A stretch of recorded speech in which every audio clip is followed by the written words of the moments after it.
Salut tout le monde et bienvenue à cette vidéo. Aujourd'hui, par rapport à SketchUp Pro 2025, on va continuer les évolutions des outils, en l'occurrence l'outil arc de points. Alors en premier, je vais prendre l'outil rectangle, touche raccourci R, faire quelque chose comme ça. Et on va prendre l'outil arc de points. Vous allez le retrouver, il va être, alors c'est touche raccourci A, vous l'avez ici. Vous allez voir qu'il y a une évolution assez intéressante qui fait que avant, vous traciez votre arc de cercle et après, vous aviez en fin de compte un arrondi. Donc pour l'instant, rien d'extraordinaire. Regardez, je viens ici, je vais venir à peu près ici. Alors quand c'est rose, c'est que c'est parfait, c'est que c'est tangent, et normalement, il supprime le petit bout ici. C'est ce que je voulais, c'est cool. Prenons par exemple ici, je viens à cet endroit-là, je vais faire quelque chose comme ça. Je double-clique, parfait, ça marche aussi. Allez, je le fais encore ici, on va prendre par exemple ici, et je vais venir à peu près à cet endroit-là. Donc en fin de compte, qu'est-ce que je fais? C'est que je fais un clic et je vais venir ici. Bientôt, je vais faire des vidéos qui vont vous expliquer les bases au niveau de quelques outils pour que vous appreniez au moins déjà à comprendre comment fonctionne SketchUp. Mais patience, ça va venir. Et là, je fais un double clic. Bon. Vous devez voir quelque chose d'intéressant qui apparaît, c'est que quand je viens ici sur mon arrondi, regardez, on a une espèce de pointillé, vous voyez ce qu'on a là?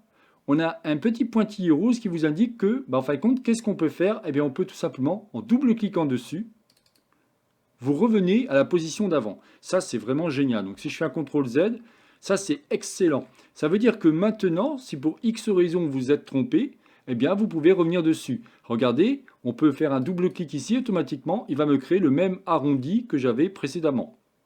Attention, n'oubliez pas une chose, on va pouvoir sans aucun problème modifier quand je viens ici. Je vais pouvoir venir dans Info sur entité et dire par exemple, je veux plutôt 24. Il n'y a pas de problème, je peux encore le faire. Par contre, si d'un seul coup ici vous faites un tiret poussé, je prends l'outil touche raccourci P, je viens ici, je fais quelque chose comme ça, c'est fini, vous ne pouvez plus modifier vos arêtes. Si je viens ici, regardez, là c'est marqué 12, mais on ne peut plus accéder. On pourrait croire que c'est encore accessible, mais ce n'est pas le cas. On ne peut plus accéder.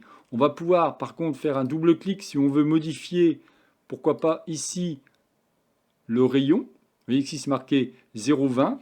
Donc je vais pouvoir marquer 0,3. Je fais entrer. Ça marche encore, donc on peut avoir ce genre de forme, pas de problème. Mais vous n'allez pas pouvoir modifier le nombre de segments. C'est fini. Une fois que vous avez fait un tiret poussé, c'est plus possible.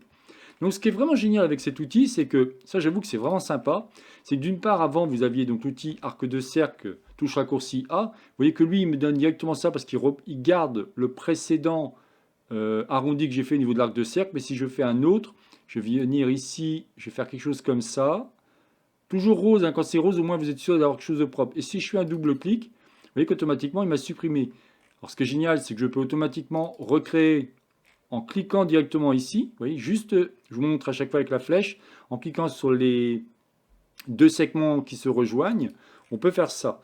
Mais si vous souhaitez revenir en arrière, il suffit de venir ici, vous faites un double clic, et automatiquement, il revient en arrière. Par contre, si vous venez ici, vous voyez, c'est vraiment génial par rapport à ça. Par contre, si vous faites, comme je vous dis, un tiret poussé, c'est fini, c'est plus possible. Par exemple, je vais venir à cet endroit-là, là, vous ne pourrez plus modifier. Alors, vous pourrez encore faire un arc de cercle si vous souhaitez, ici, en appuyant sur A, et venir faire quelque chose comme ça. Donc, je vais chercher le rose, voilà, parfait. Mais vous voyez que ça ne supprime pas la portion. Il va falloir prendre l'outil tirer pousser, cliquer et venir au niveau de l'extrémité pour supprimer celui-ci.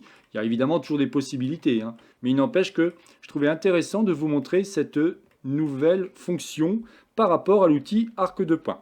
Voilà, écoutez, je n'en dirai pas plus par rapport à cette vidéo. C'est donc la chaîne Atelier SketchUp réalisée par Jean-Michel. Si vous avez aimé cette vidéo, n'oubliez pas de liker ou tout simplement vous abonner à ma chaîne.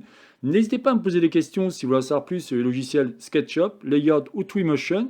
Cette chaîne YouTube est dédiée qu'à ces trois logiciels. Il n'y a aucun problème, je me ferai un plaisir de vous répondre. Je vous souhaite une excellente journée et à la prochaine vidéo. Bye bye.